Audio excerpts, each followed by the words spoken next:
Geki presenta las sucesiones, y más concretamente las progresiones aritméticas.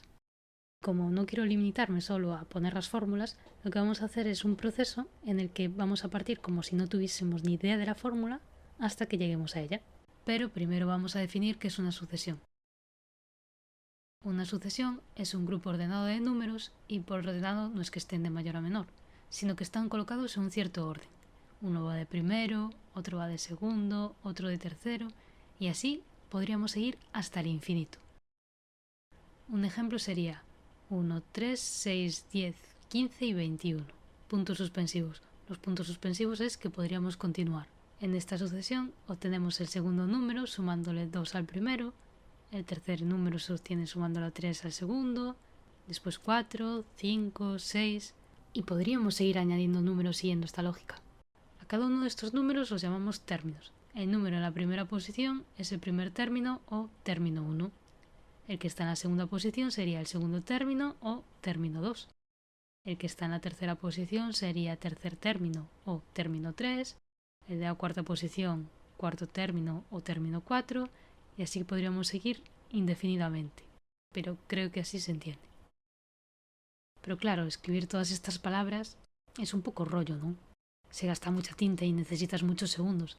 Así que, como a los matemáticos les gusta mucho optimizar el tiempo, en lugar de escribir todo esto, para escribir primer término, o término 1, o término n, o cualquier término, lo que hacen es poner una letra minúscula, como por ejemplo A, y a la derecha de la A, en pequeñito, ponen la posición. Ese número en pequeñito se llama subíndice. Entonces, por ejemplo, el término 1 sería A con el subíndice 1. O, dicho más rápido, A sub 1.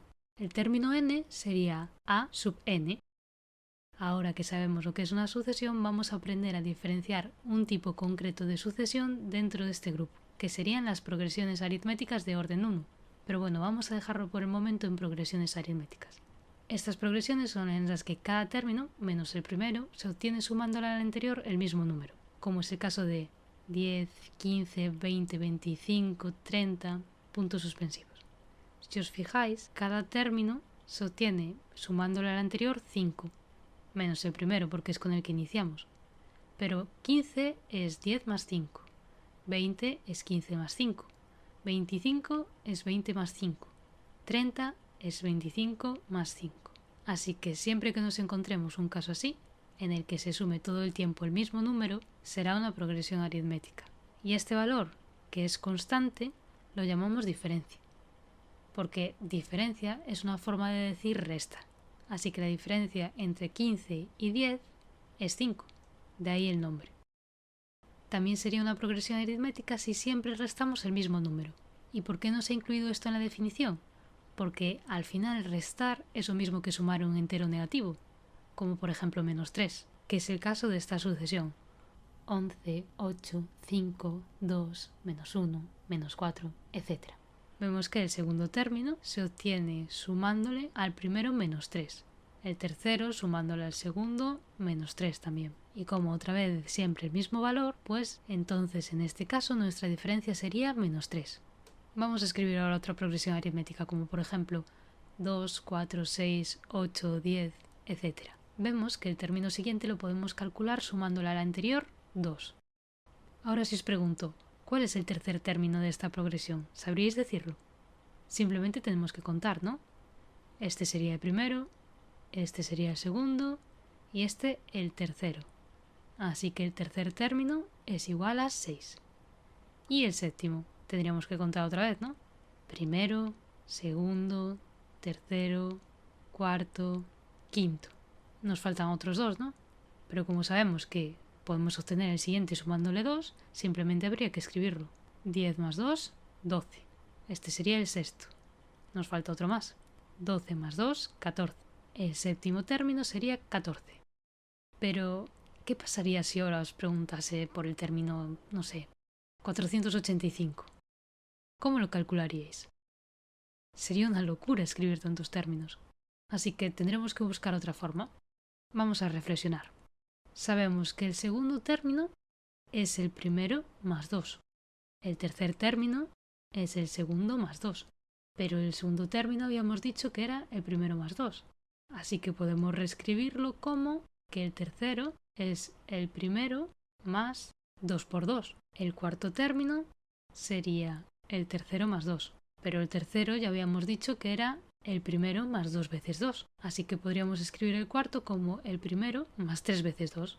Y aquí ya vamos viendo una cierta lógica. Parece ser que cuando calculamos el segundo tenemos que multiplicar 2 por 1. Cuando calculamos el tercero tenemos que multiplicar 2 por 2. Cuando calculamos el cuarto tenemos que multiplicar 3 por 2. Parece que siempre tenemos que multiplicar 2 por el valor de la posición menos 1. Así que si nos piden el término 485, esto sería igual a el primer término más 485 menos 1, todo esto multiplicado por 2, que es 970. Así que ya tendríamos que el término 485 es 970, sin necesidad de escribir esos 485 términos que nos habrían llevado un montón de tiempo. Entonces ahora si os pidiese el término 1221, podríamos emplear lo mismo, ¿no? El primer término 2 más la posición que nos digan, 1221 menos 1, que es 1220, por 2. Esto es igual a 2442. Y si ahora en vez de un número os dijese que calculaseis qué va a haber en la posición n, para que n pueda ser cualquier valor, sería hacer lo mismo, ¿no? El término n es igual a el primer término, que es 2, más, abrimos paréntesis, n menos 1, cerramos paréntesis, por 2. Esto es lo que se conoce como término general de una progresión. ¿Por qué? Porque ahora si ponemos un valor a n, ya podríamos calcular cualquier término. Ahora vamos a aplicar todo lo que hemos aprendido para poderlo usar en cualquier progresión aritmética, para calcular así su término general. Para eso tendremos que llamar a los datos que tenemos en esta ecuación por su nombre. Término n sería a sub n. Esto es igual a el primer término, que vamos a llamar a sub 1, más n menos 1, todo esto entre paréntesis, por, ¿cómo llamamos a 2? 2 era la diferencia. Y en lugar de escribir diferencia porque también es muy largo, vamos a escribir solo la d. Y de esta forma ya tenemos una ecuación que podemos aplicar a cualquier progresión aritmética. Bueno, ahora vamos a hacer como si estuviésemos en clase y nos encontramos con una sucesión. Y esa sucesión es 1, 2, 4, 8, 16, etc. Lo primero que tenemos que hacer es determinar si es una progresión aritmética o no. Y para eso simplemente tenemos que mirar si la diferencia entre dos términos que van seguidos es siempre la misma. Para pasar de 1 a 2 hay que sumar 1. Para pasar de 2 a 4 hay que sumar 2. Para pasar de 4 a 8 hay que sumar 4. Ya vamos viendo que no es siempre igual la diferencia. Así que esto no sería una progresión aritmética. Por tanto, por ahora no sabemos calcularla. Así que vamos a ver la siguiente. 12, 9, 6, 3, 0, etc. Volvemos a mirar cómo podemos pasar de un término a otro. Para pasar de 12 a 9 tenemos que restar 3. Para pasar de 9 a 6 tenemos que restar 3. Para pasar de 6 a 3 volvemos a restar 3. Y de 3 a 0 volvemos a restar 3 otra vez. Es decir, tenemos siempre la misma diferencia. Por tanto, esta sí que es una progresión aritmética. Y ahora que sabemos esto, vamos a intentar calcular el término 420.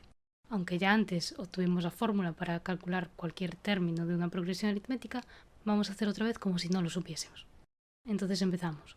El segundo término es igual al primero menos 3, que es lo mismo que decir que 9 es igual a 12 menos 3. El tercer término es igual al segundo término menos 3. O lo que es lo mismo, 6 es igual a 9 menos 3. Pero ya habíamos dicho que el segundo término, 9, era igual al primero menos 3. Así que reescribimos el segundo término como a sub 1 menos 3. Y nos queda que a sub 3 es igual a sub 1 menos 3, que es lo mismo que a sub 1 más 2 por menos 3. Y hay que recordar que siempre que nos aparece una multiplicación y después un entero negativo, tenemos que poner el entero negativo entre paréntesis. Vamos a reescribir también el segundo término como primer término más 1 por menos 3, que es lo mismo. Seguimos ahora con el cuarto término. El cuarto término sería igual al tercer término menos 3, que es lo mismo que 3 es igual a 6 menos 3. Y como arriba ya tenemos de otra forma escrito el término 3, lo reescribimos aquí abajo también. Y nos queda que el cuarto término es igual al primer término más 2 por menos 3, que es lo mismo que el primer término más 3 por menos 3. Y ahora de nuevo vamos viendo el patrón. Vemos que siempre nos aparece el primer término y que el valor que está multiplicando a menos 3 en cada posición va aumentando en 1, que coincide justo con la posición del término menos 1. Por eso el término que está en la segunda posición está el menos 3 multiplicado por 1. El término que está en la tercera posición, su menos 3 está multiplicado por 2. El término que está en la cuarta posición, su menos 3 está multiplicado por 3. Así que, si queremos calcular el 420, simplemente tendríamos que poner que el término 420 es igual al primer término más, entre paréntesis, el valor de la posición, que en este caso es 420, menos 1. Cerramos paréntesis y esto lo multiplicamos por menos 3. El primer término sería 12. Ya simplemente vamos a la calculadora, que no sé dónde está mi calculadora, y ponemos 12 más 419 por menos 3, que nos da menos 1245. Así que el término 420 es menos 1245 en esta progresión. Y ahora si nos pidiesen el término general, pues en lugar de poner 420, pues donde tengamos ese 420 lo sustituimos por n. A sub n, o el término n, es igual al primer término más, entre paréntesis, n menos 1, cerramos paréntesis, por menos 3. Y este sería el término general de esta sucesión.